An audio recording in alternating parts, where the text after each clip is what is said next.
In a city that never slept, where billboards blinked like giant eyes and streets flowed like rivers of light, the night sky was an empty canvas. Up above, there were no stars at all. One evening, as Mira leaned out her apartment window, a tiny firefly tapped on the glass. A polite little hello. She gently cupped it in her hands. Her younger brother Joe walked in, his voice a whisper. "Is that the last one?" The firefly pulsed 3 soft flashes, then drew a thin line of light in the air.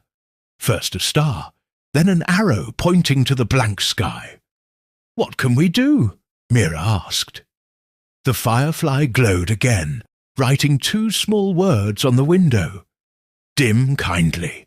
An idea sparked. "What if the whole city lowered its lights at the same time?" Joe said. "Just for 10 minutes, so the stars can come home."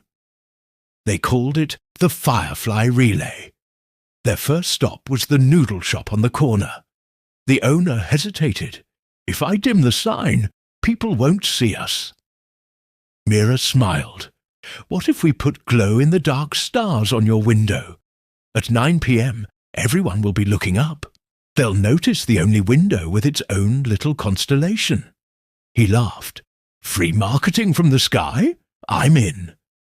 Next, the stadium, bright enough to cast shadows on the clouds. Joe spoke with the night guard. "Could you lower the field lights just 1 step at 9 p.m.? For 10 minutes?" The guard thought for a moment, then handed them reflective cones. "Set these along the edges. If it's safe, it's possible." The hardest stop was the giant billboard. The manager crossed his arms. "Advertisers pay for brightness." Mira showed him her notebook. "What if you run a message first? Stars return in 5 minutes. Then you go dark for 10. People will take photos of the starry sky, and your brand will be the caption under every post." The manager's mouth twitched into a smile. "You just invented light marketing. Deal." Word spread like wildfire. A radio host started a countdown. Neighbors pulled out paper lanterns. At 8:59, Mira and Joe stood on their rooftop, the little firefly perched on Mira's shoulder. At the first minute, the billboard blinked off. At the second, the stadium dimmed. At the third, the noodle shop sign went quiet, leaving a line of glowing paper stars. By the 5th minute, an upward tide of dimness swept across the city. The city's roar softened to a hush.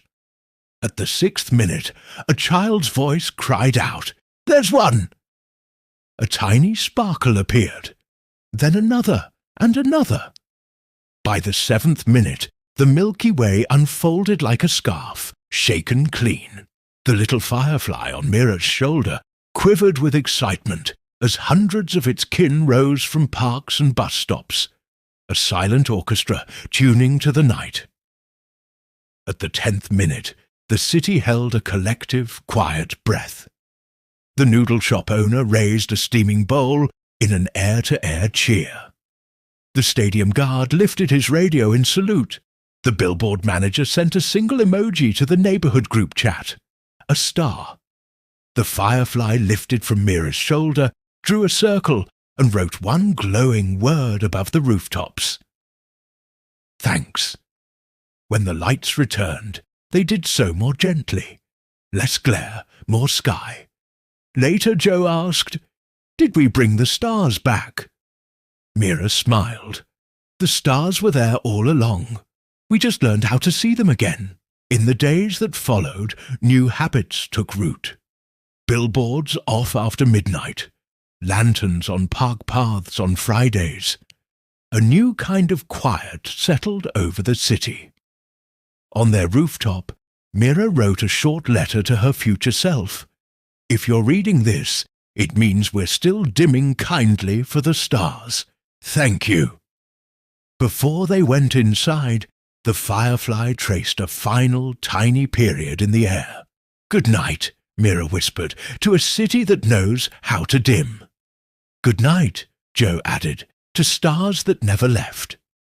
And if on some evening you look up and find more stars than usual, maybe, just maybe, someone else is starting their own Firefly relay.